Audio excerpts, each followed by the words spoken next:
É um prazer, é uma alegria estar aqui com vocês nessa manhã. A última vez que eu preguei aqui, tinha muitos jovens e adolescentes. Não que não tenham muitos jovens agora, mas foi uma alegria receber esse convite aqui do pastor Carlos e uma responsabilidade muito grande. Por quê? Porque esta comunidade está falando sobre a família, que é um projeto de Deus. Família é projeto de Deus antes da nossa queda no pecado. Deus é algo que os gregos chamam de ninfagogo. Sabe o que é isso? Eu não estou falando nenhuma palavra ofensiva a Deus. Deus é ninfagogo. No grego, significa aquele que é apaixonado por casamento, pela união familiar, pela conjugação do homem e da mulher que Ele criou para isso. Deus é ninfagogo. Deus é apaixonado por famílias. O primeiro projeto de Deus foi a criação de uma família, Adão e Eva, o homem e a mulher, que reproduzissem o caráter desse Deus a partir da sua criação. Então Deus é ninfagogo, sem nenhuma conotação pejorativa, ao contrário disso. E eu quero trabalhar hoje este tema com vocês, o tema da família. Eu trouxe alguns slides aqui, que eu já vou pedir para que sejam colocados.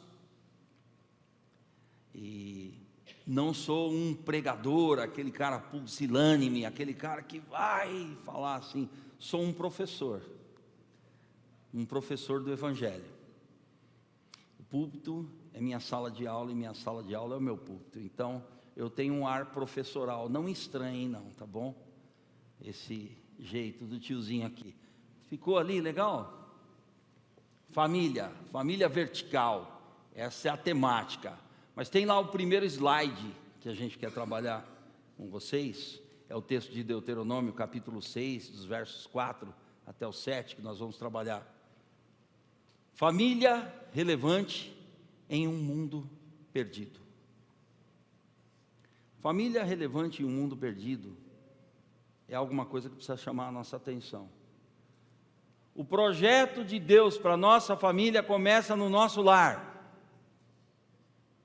Antes da gente chegar aqui, a gente já era igreja em casa. A igreja começa na nossa casa, com todos os nossos defeitos e acertos. Mas acima de tudo, com a ação de Deus nas nossas vidas. E aí sim, nós somos uma família relevante, num mundo sem referência familiar. O projeto de Satanás é destruir a família dentro da casa da gente. Não é a partir das nossas reuniões aqui, é dentro da casa da gente. As acusações começam ali. Por isso, a igreja, a família, precisa ser uma comunidade terapêutica, uma comunidade salvífica, redentiva, redimida. Uma comunidade tratada por Deus a partir dos nossos lares. Nós precisamos da consciência revelada de que somos perdoados por Deus, para poder perdoar os nossos cônjuges, nossos filhos. Deus quer tratar a gente como igreja a partir dos nossos lares. Nisto seremos relevantes. O mundo não busca os nossos discursos. O mundo precisa ver Cristo em nós, a partir dos nossos lares, a partir do tratamento de Deus nas nossas vidas familiares. E nisso a igreja reunida se torna forte, relevante na força do Espírito, não nas nossas impossibilidades. Então esse texto vai trabalhar bastante com a gente. Texto de Deuteronômio capítulo 6. Vamos para frente? que é uma família na visão do seu Criador? A família é uma criação divina, você conhece esses textos, mas nós podemos abrir ali, né? Gênesis 2, eu não vou lê-los completamente, mas alguma coisa aqui eu quero ler para vocês. Gênesis 2, 18. Eu ainda sou meio old school, então eu não tenho o iPad aqui, é o Bíblia Pad mesmo, né? É o tablet Pad aqui, então eu trabalho dessa maneira. Gênesis 2, 18, nada contra a tecnologia, olha, é uma bênção ali. E disse o Senhor Deus: não é bom que o homem esteja só, far-lhe-ei uma adjutora que esteja como diante dele. Eu amo essa tradução da corrigida aqui, acertou muito, né? Olha que coisa interessante, Deus fala da sua intenção bondosa, da sua intenção benévola de criar a mulher para o homem. Mulheres, vocês são presentes de Deus para os homens. Vocês concordam com isso ou não? Vocês são adjutora. O que é adjutora? Não é colocada abaixo e nem acima. Deus não criou machismo e nem feminismo. Deus criou um casal para a glória dele. Adjutora é uma criada como se fosse da mesma essência. A linguagem metafórica da costela é uma criação para um pertencer ao outro. Por isso que a ruptura no lar parte do homem e da mulher e atinge diretamente aos seus filhos. Está aí uma sociedade adoecida a partir disso. O projeto de Deus é um projeto de casamento que já na mente de Deus deu certo. No poder de Deus dá certo. Mas nas escolhas humanas, geralmente dá errado. Infelizmente. A nossa relevância está em testemunharmos um projeto que Deus criou, e não algo que nós criamos pela nossa cultura. Na história humana, o casamento sempre foi uma história de fracasso. Na cultura, o casamento é apenas um adereço social, um contrato social. Conheço gente sofrendo aqui nessa cidade, que está sofrendo porque não está casado no cartório. Vai lá no cartório e paga aquela taxa lá bendita e faz o casamento. Então, se quiser eu celebro. Faz churrasco depois que é bom, ou jantar. Gordinho sempre pensa desse jeito. Mas gente, o casamento é uma preciosidade que Deus criou, e quando Ele cria a mulher, Ele cria para o homem, e o homem só é completo, a humanidade só é completa, quando se completa a si mesmo, no primeiro casal ali. Deus é ninfagogo, apaixonado pela união monogâmica, pela união homem e mulher. É a primeira sociedade criada por Deus. Para Deus a gente não é um CPF, a gente é gente. Nós somos pessoas amadas por Ele, e que só Ele pode restaurar toda a nossa história.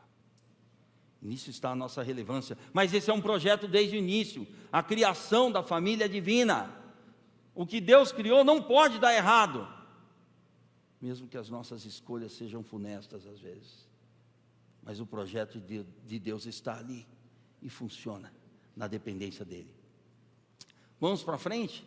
Tem muita coisa que eu tenho que me policiar para ser mais objetivo, para falar de maneira mais objetiva e mais enxugada, porque senão eu penso que eu estou na sala de aula e eu vou desenvolvendo a coisa aqui, a coisa vai longe. O propósito do Criador da família por que o ali, é erro de português ali, o digitador? Não, é proposital. Ele não foi e não será, ele é.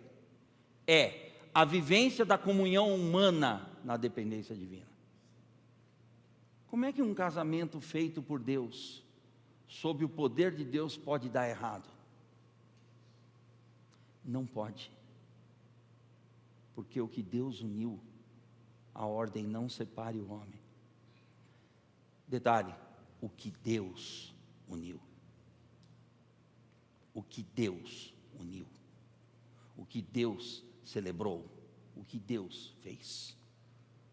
As nossas rupturas só acontecem por força do homem, não pelo consentimento divino.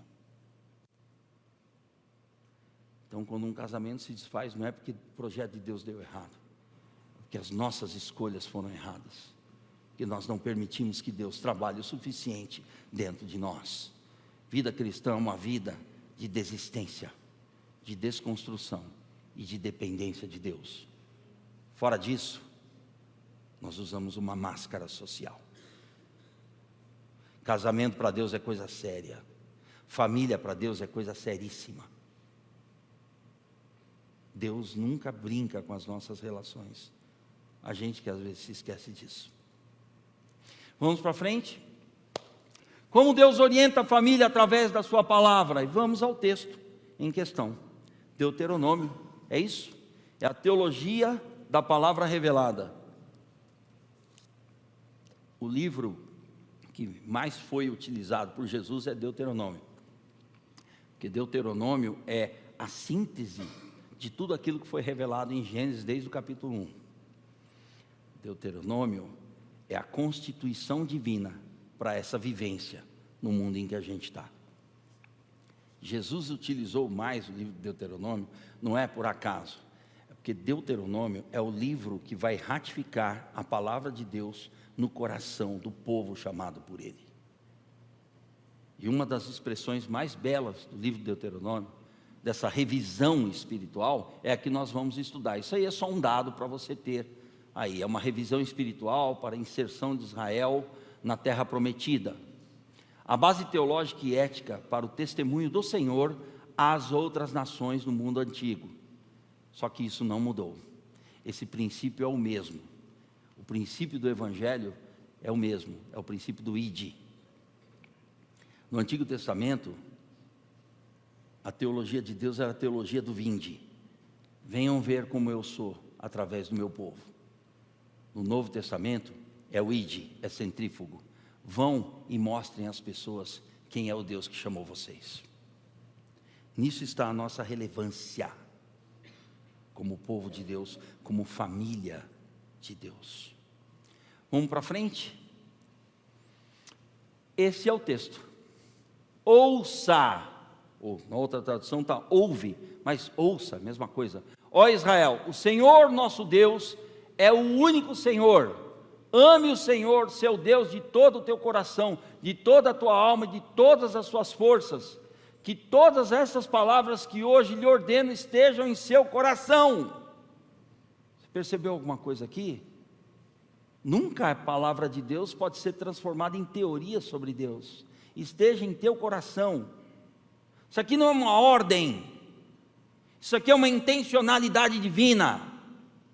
A força verbal hebraica aqui, já estou na sala de aula de novo, volta lá, Lucas. A força verbal divina é uma intenção, é mais do que uma voz de comando. É aquilo que agrada a Deus, mas não só agrada a Deus, é aquilo que Ele quer de melhor para nós. Isso aqui é a teologia do lar, é a teologia da nossa casa. É o desejo visceral divino para minha família. Mas ele começa com ouça. Ouve. O que é ouve, gente? Você traduz aqui a palavra no português. Mas o que é ouvir? É só escutar? Ouvir é ser acometido pela revelação do Espírito de Deus. Ouvir é quando a palavra de Deus é introjetada no nosso ser. Ouvir não é escutar Deus, é a passividade que agrada a Deus. Eu quero ouvir Deus. Claro, a minha vontade está em questão também. Se eu não convergir a minha vontade junto com a vontade de Deus, eu não vou ouvi-lo. e eu não vou receber o primeiro tratamento de Deus para a minha vida e para a minha casa, que é a revelação dele mesmo. Ouve, Israel, ouve, meu povo, vocês vão ter que dar testemunho de quem sou eu para as nações cananeias, que praticam a pedofilia, que praticam o sacrifício infantil há mais de 5 séculos. Tudo bem?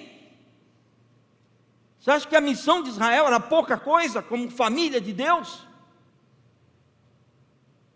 Só muda a configuração para o nosso mundo, porque nós somos mais de 7 bilhões e meio. Tem mais gente para sofrer só. Ali tinha menos. Mas a força do pecado destruindo as famílias era a mesma. Aqui seja acometido pela revelação de Deus, para entrar numa relação com Ele, ame o Senhor. Gente, isso é mais que uma ordem, isso é o nosso porto seguro, é a nossa salvação da família.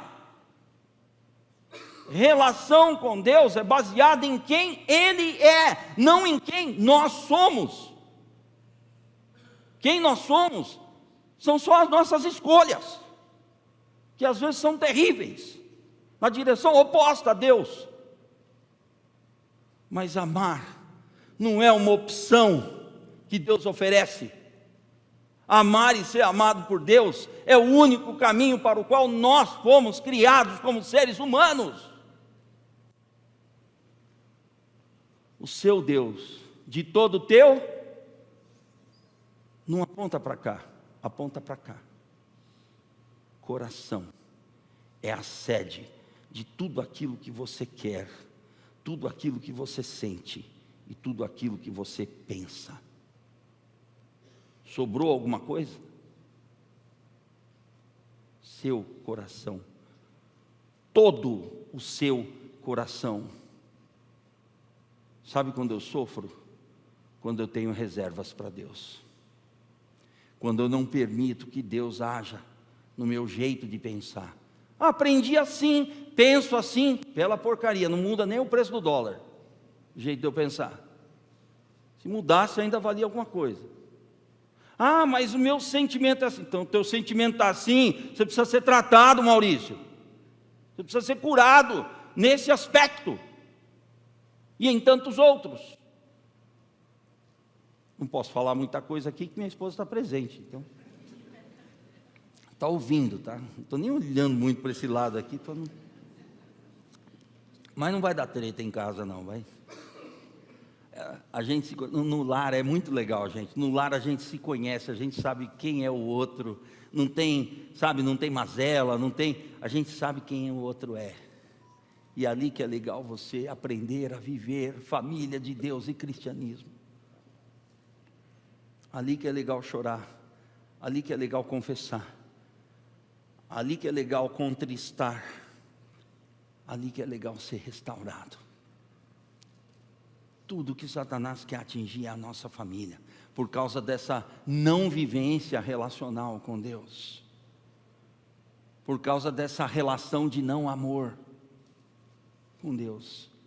Ame o Senhor, seu Deus, significa aquele que se dá a você, e aquele que quer você inteiramente para Ele.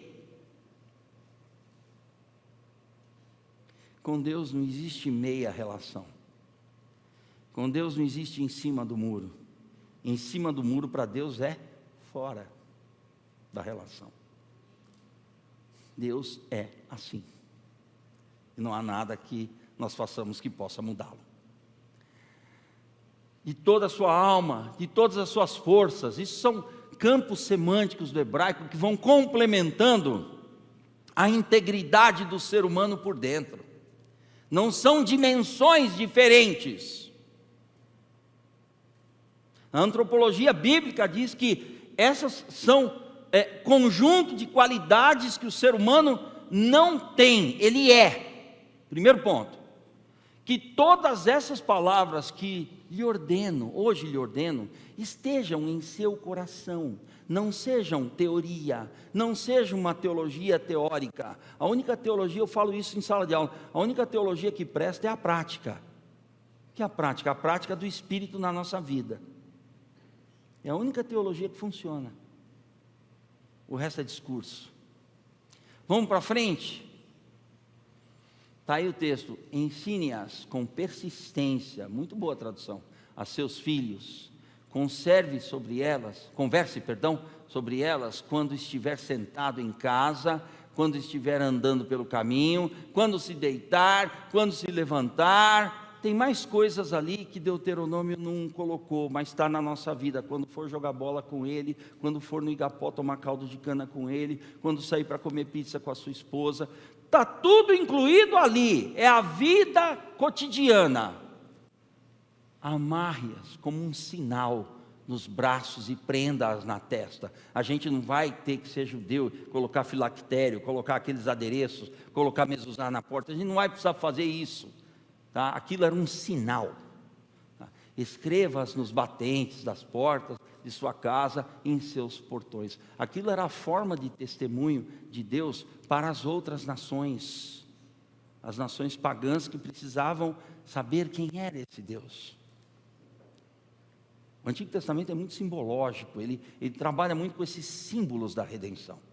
A gente precisa atentar para isso, né? Então a gente não vai sair aqui pregando coisa no batente da nossa porta, né? Até porque vai estragar a porta, tá bom? Vamos para frente, Lucas. Tem mais coisas aí, meu querido? É o Lucas que está comandando? É você, desculpa, eu falando do Lucas aqui, tem um outro Lucas ali também, mas tá bom, minha querida, pode ir. Se considerarmos o amor que Deus tem pelas famílias humanas como o único modelo familiar divino ensinado em sua palavra, veremos o seguinte. Note as palavras, o único, tá? A obediência causada pela revelação do amor divino e baseada na relação com Ele. É o verso 4.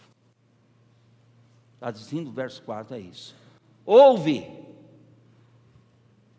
Israel, o Senhor nosso Deus é o único Senhor. Obediência causada pela revelação do amor. O verso 5, a intensidade redentora e restauradora da ação amorosa divina. Mas Maurício, Deus é amor, Deus não é amor só lá em 1 João 4:8? Não, essa é a essência de Deus, essa é a movência de Deus. Deus é um Deus que só sabe amar. Até o seu juízo é executado sob o critério do seu amor. Até o seu juízo é executado por conta da recusa do seu amor.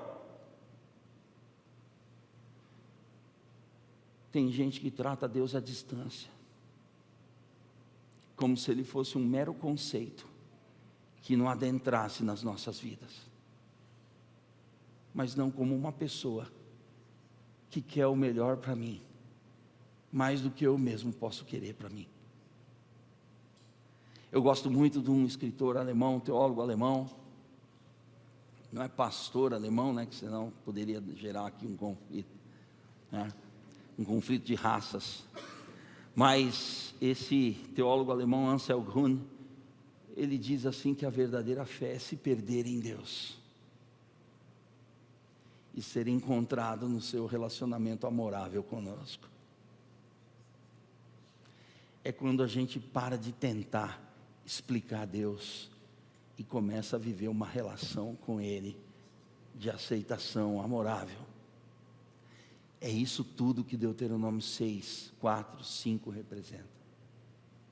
Amarás essa intensidade redentora, resgatadora, me resgata de mim mesmo, do meu teocentrismo, restauradora da ação amorosa divina. Vamos para frente? O verso 6, que a gente acabou de ler aqui, essas palavras que hoje te ordeno, que hoje eu desejo para você intensamente, entenda assim, estarão no teu coração. Por que isso aqui não é uma ordem? Porque é algo que o ser humano não pode cumprir a partir de si próprio. Mas o ser humano pode querer isso e aceitar isso, essa ação divina na sua vida. Nós somos aqueles que reagem, mas Deus é aquele que age. Isso é muito sério. Pessoas tocadas, impactadas e transformadas pela vivência da palavra de Deus. Significa que tudo que dá errado na minha casa é por minha conta, é por conta da minha esposa, é por conta das minhas filhas. Mas tudo que dá certo tem o selo divino, tem a ação restauradora divina. É quando Deus é o Deus do meu lar, é quando Deus é o Deus da minha primeira igreja, localizada ali na rua Jerusalém, que é onde eu moro. Vamos para frente. Ciclo de vida familiar orientado pelo Deus da palavra. Eu sempre gosto de colocar a palavra em letra maiúscula, porque a palavra de Deus aponta para a palavra encarnada e a palavra ressuscitada. Ciclo de vida familiar orientado pelo Deus da palavra. Olha que coisa interessante, né? Falarás assentado em sua casa, andando pelo caminho, deitando-te e levantando-te. Essa é a liturgia do lar. Essa é a celebração em família. Isso é ver Deus dentro da casa da gente, nas pessoas. A vida de Deus na vida das pessoas. Isso é sério. Isso é muito sério. Às vezes a gente fica ansiando pelo avivamento. O avivamento numa cidade, Londrina. Como que se dará esse avivamento? Como que vai acontecer o avivamento em Londrina? Pelo número de atividades que a gente promover publicamente? Alugando o Moringão, que agora está todo reformadinho, bonito até, colocando lá, sei lá, 10, 12 mil pessoas. A chama do avivamento começa na casa da gente, começa no coração de cada um de nós. Para Deus, um lar avivado, um casal avivado, já é avivamento, já é vida de Deus produzida na vida humana, e isso acontece no cotidiano, na vida. Vai pedalar com seu filho, com a sua filha, vai, sei lá, fazer alguma coisa, tomar um sorvete. Por que que o assunto não é Deus?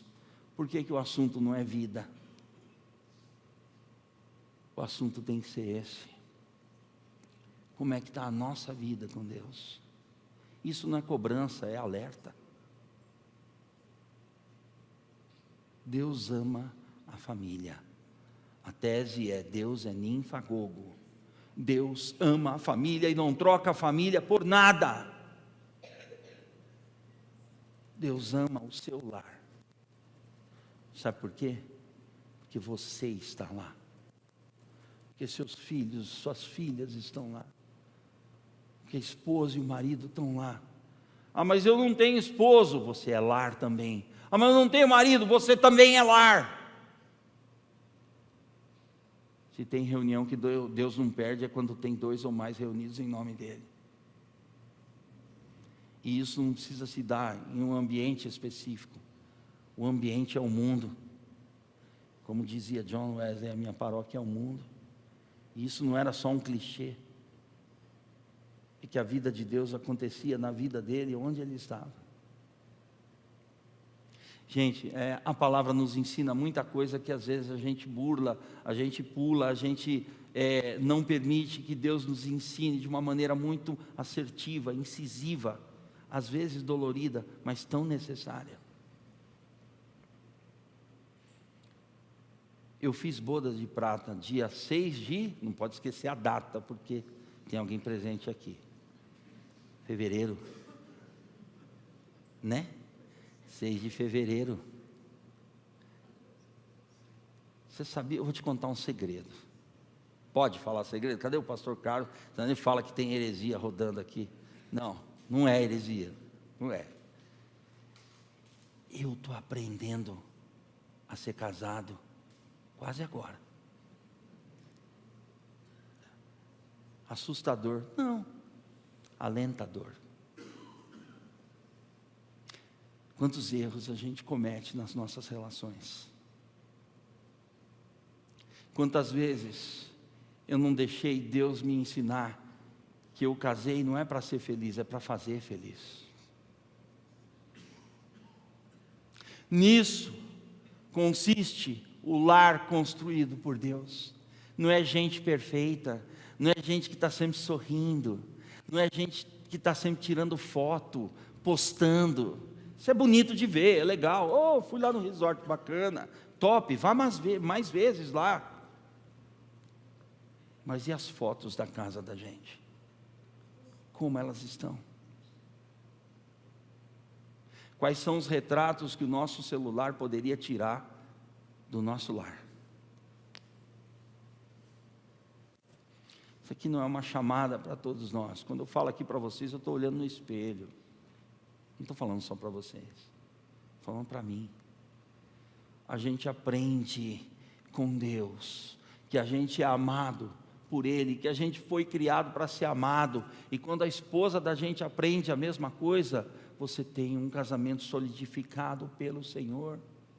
Você não troca o que você tem dentro da sua casa por nada nesse mundo, com todos os problemas que estão ali. O problema começa comigo, com a minha falta de tratamento no coração.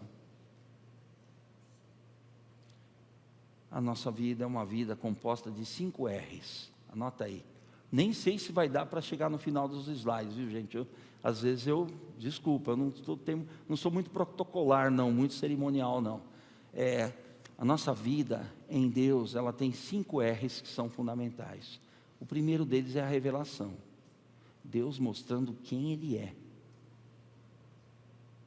O segundo R é o R de redenção.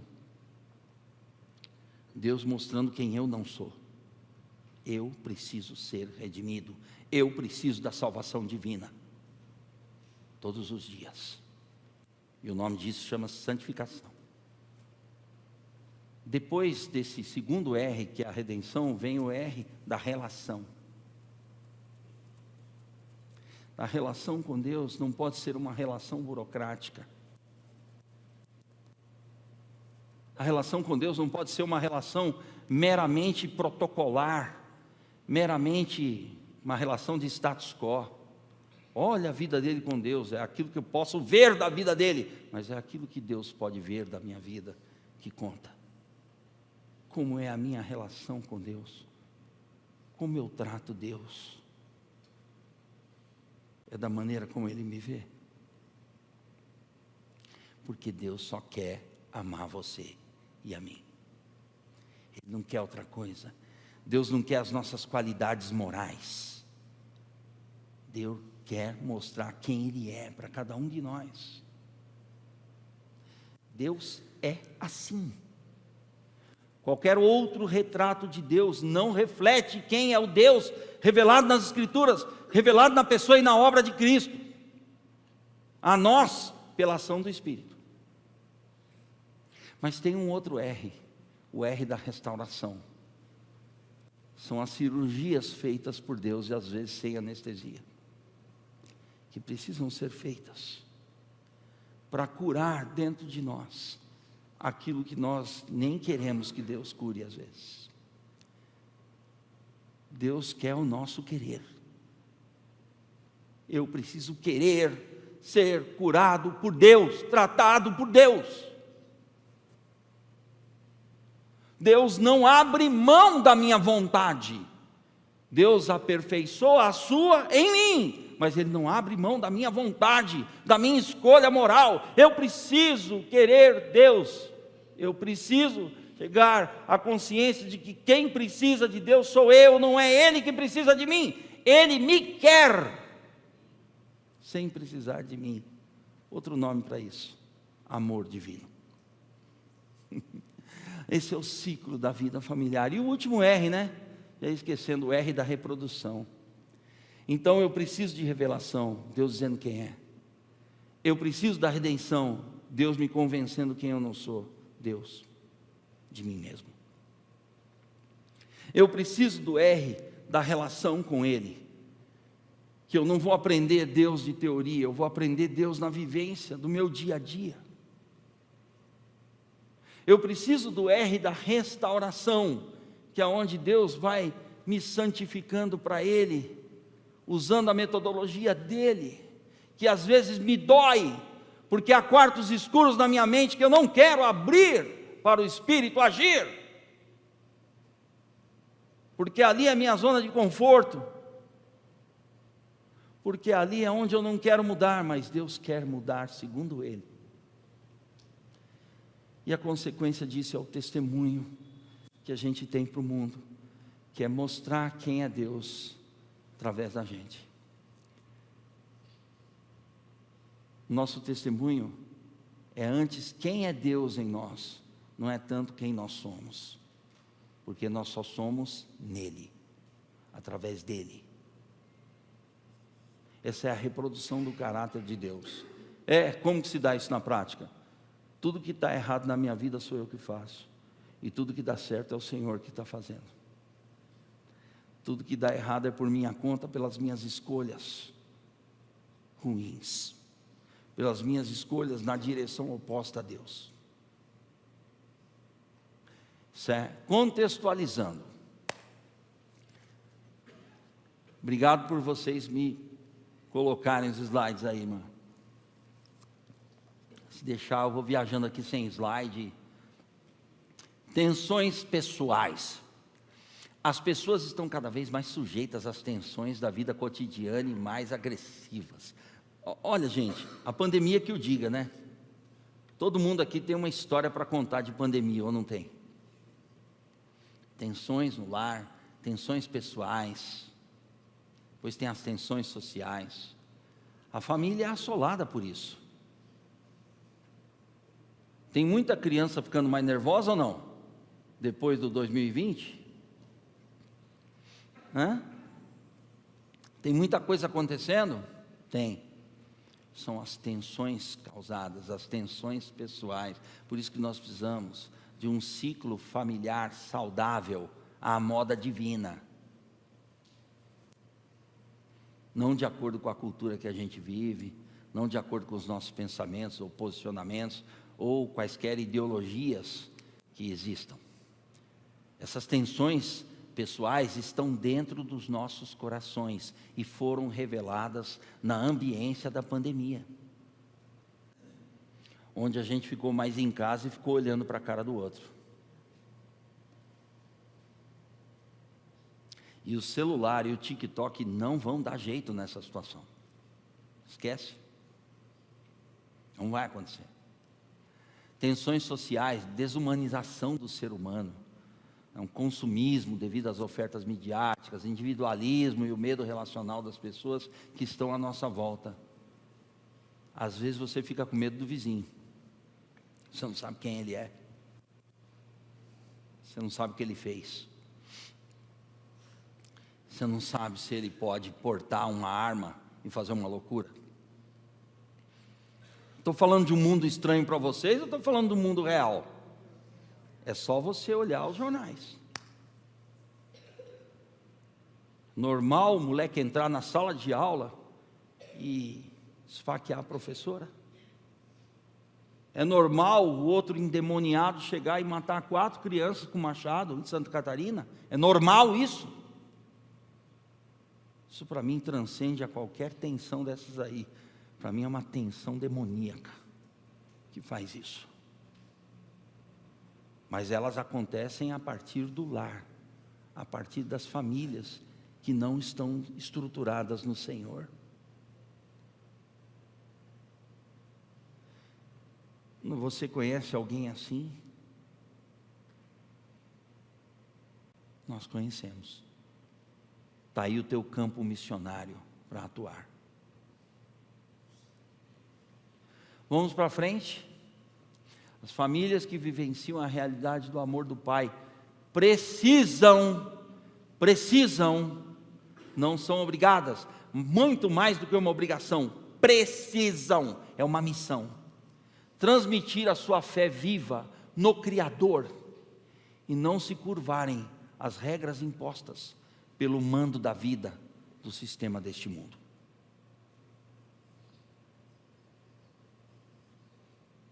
O mundo não é o nosso parâmetro. Quando digo mundo, é um sistema humano. Não é o nosso parâmetro. O nosso parâmetro é o Senhor que nos chamou, que nos ama como pessoas, como marido e mulher, como casal, como família, como lar, como filhos. Esse nosso Deus é a nossa referência.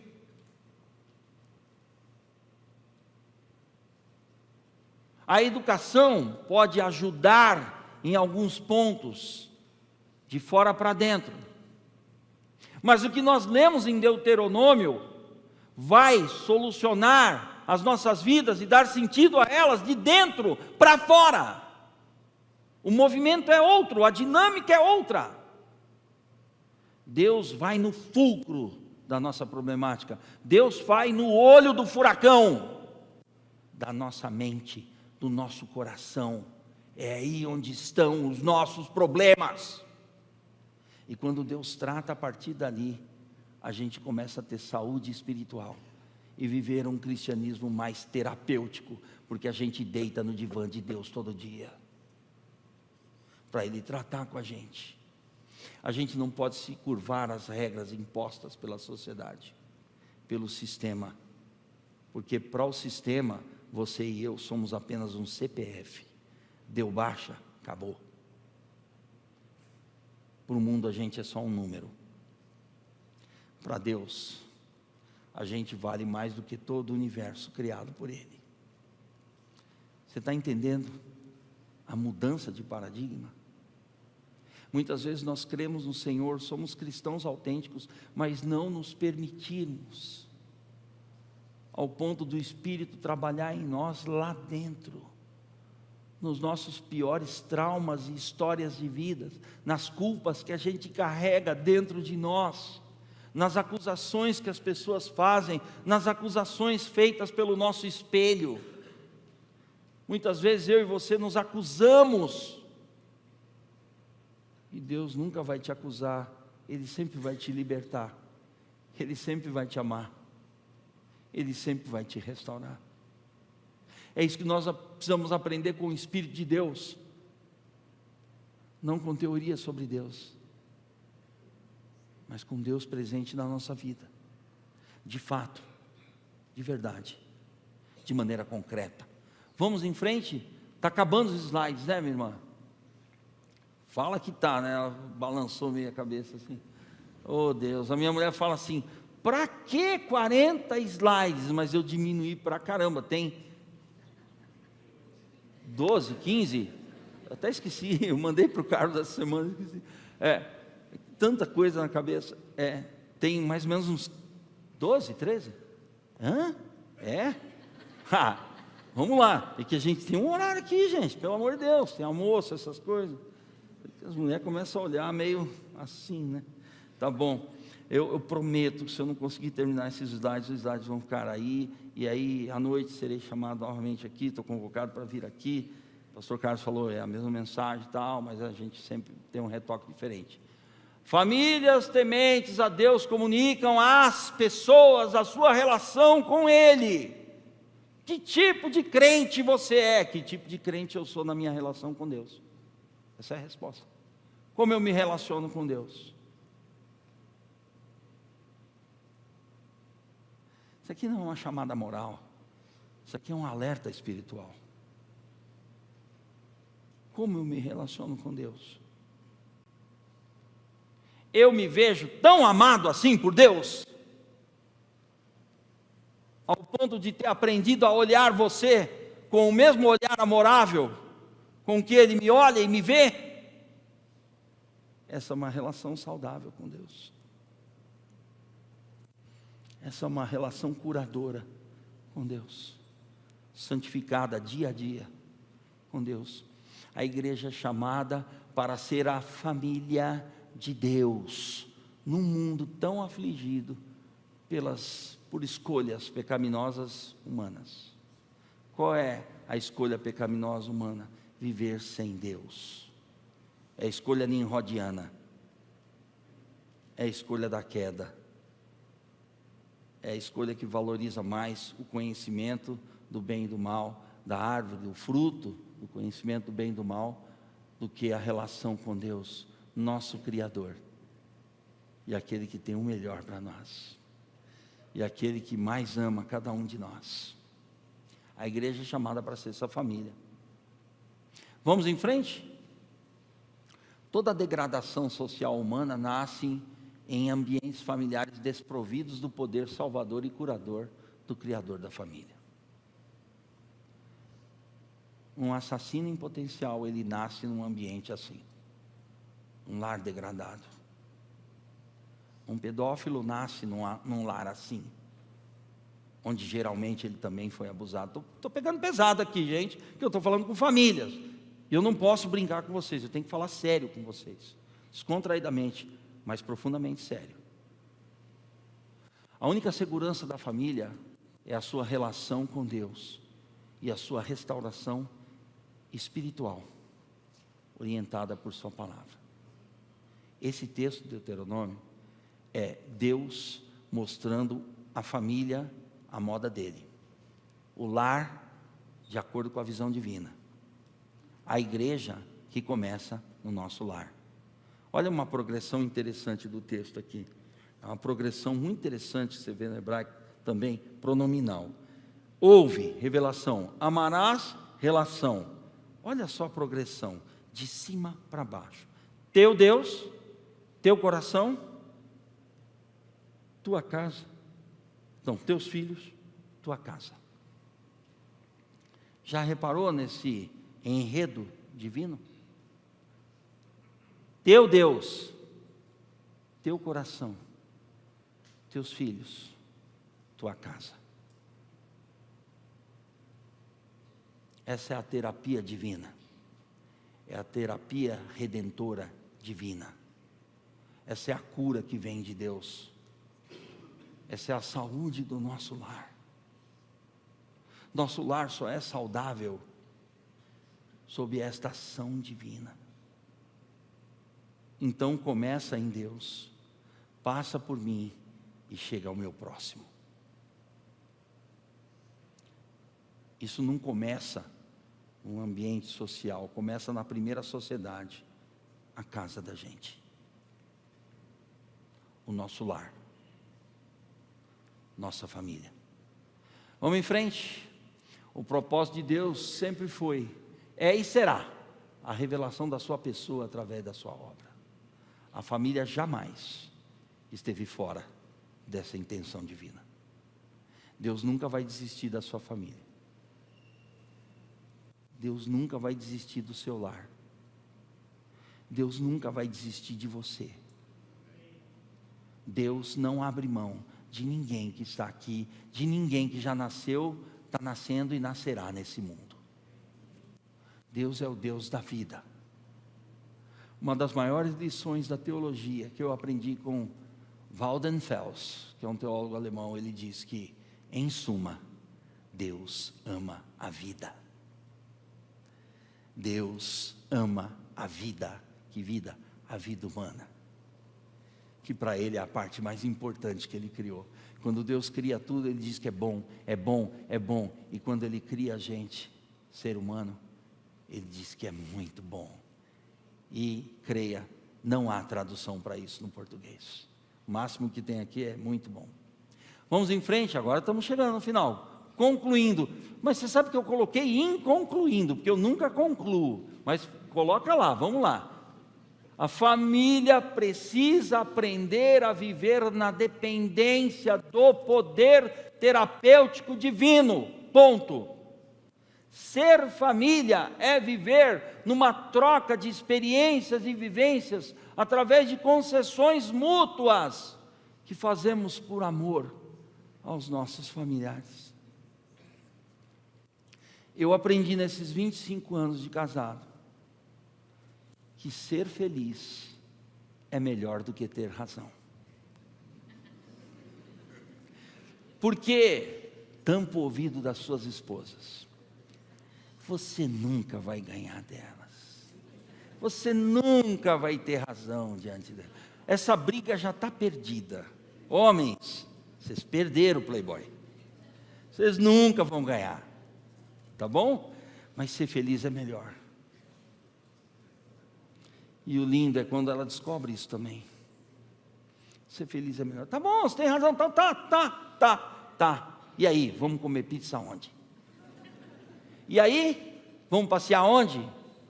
Gente, uma volta no Igapó, com um caldo de cana baratinho e um abraço. Às vezes é melhor que muito resort. Você entendeu o que eu estou querendo falar? Então, vou para o final, que nós já temos que encerrar aqui. Então, qual é a importância da missão da igreja de Cristo no projeto de Deus para as famílias? As famílias que estão à nossa volta são a nossa missão. São elas a nossa missão. Vou conquistar o mundo. Conquista o seu filho, conquista a sua esposa, conquista o seu marido para Cristo, conquista o seu vizinho, conquista o seu irmão, a sua irmã. Igreja relevante é isso aí. Que possamos mostrar o amor de Deus às famílias que ainda não o conhecem.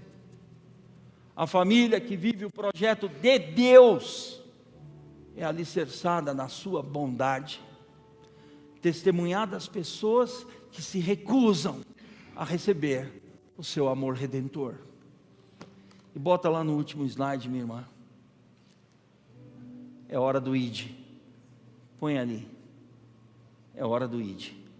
Tem uma imagem. Tem uma imagem que você pode colocar ali que eu te mandei.